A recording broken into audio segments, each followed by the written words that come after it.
Đã trông chờ và một hạnh phúc sẽ như vĩnh cửu, vì gánh nặng luôn đè lên vai khi sau lưng anh là chú lính. Ngày anh vô nghĩa vụ quân sự là cái ngày em nói sẽ đợi anh, sao bây giờ em lại như thế? Sao để nỗi đau ngày càng tơi nhanh? Vì xã hội đổi thay rồi em thay đổi không như anh mong thấy. Một năm 8 tháng anh luôn mong tình cảm sẽ nhiều đông đầy. Em có biết những ngày tôi trong đây tôi khóc nhiều lắm không? Em phải nói bây giờ đã tay trong tay thì xa nhau xin đừng bận lòng. Sự thật bây giờ làm anh không ngờ khi không còn em trong mơ. Bấy lâu nay anh cố mong chờ được về để được bên nhau trong mong nhớ. Lại là em dập tắt đi hy vọng mong manh, đâu mất em không còn long lanh. Vì hạnh phúc xa đã không thật, nhưng lời ngon ngọt từ đầu môi của họ chỉ là dụ dỗ em thôi. Mọi thứ bây giờ là giả dối, thật sự tôi mất em rồi. Cái ngày mà anh phải xa em, anh đã dặn dò những gì? Tất cả tôi làm là vì em, mong em hãy đừng đi.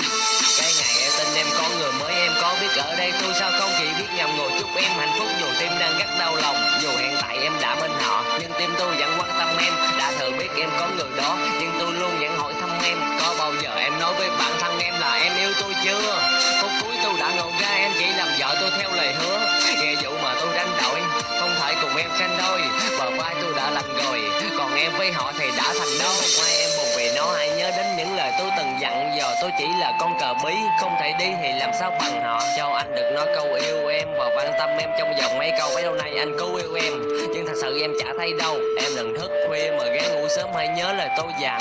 Sẽ không còn làm cho em giận vì đã mất nhau trong hối hận. Em hãy gắng giữ gìn sức khỏe, rồi hãy tự lo cho bản thân. Còn anh thì sẽ mãi yêu em, người con gái về đã ban tặng.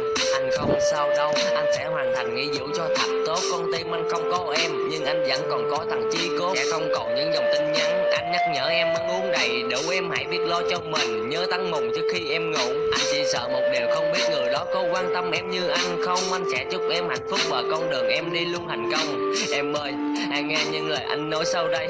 Dù em thế nào, dù em ra sao thì anh vẫn sẽ yêu em đến mai sau. Cái ngày em tin em có người mới, em có biết ở đây tôi sao không chỉ biết ngầm ngồi chúc em hạnh phúc. Dù tim đang rất đau lòng, dù hiện tại em đã bên họ, nhưng tim tôi vẫn quan tâm em. Đã thử biết em có người đó, nhưng tôi luôn vẫn hỏi thăm em. Có bao giờ em nói với bản thân em là em yêu tôi chưa?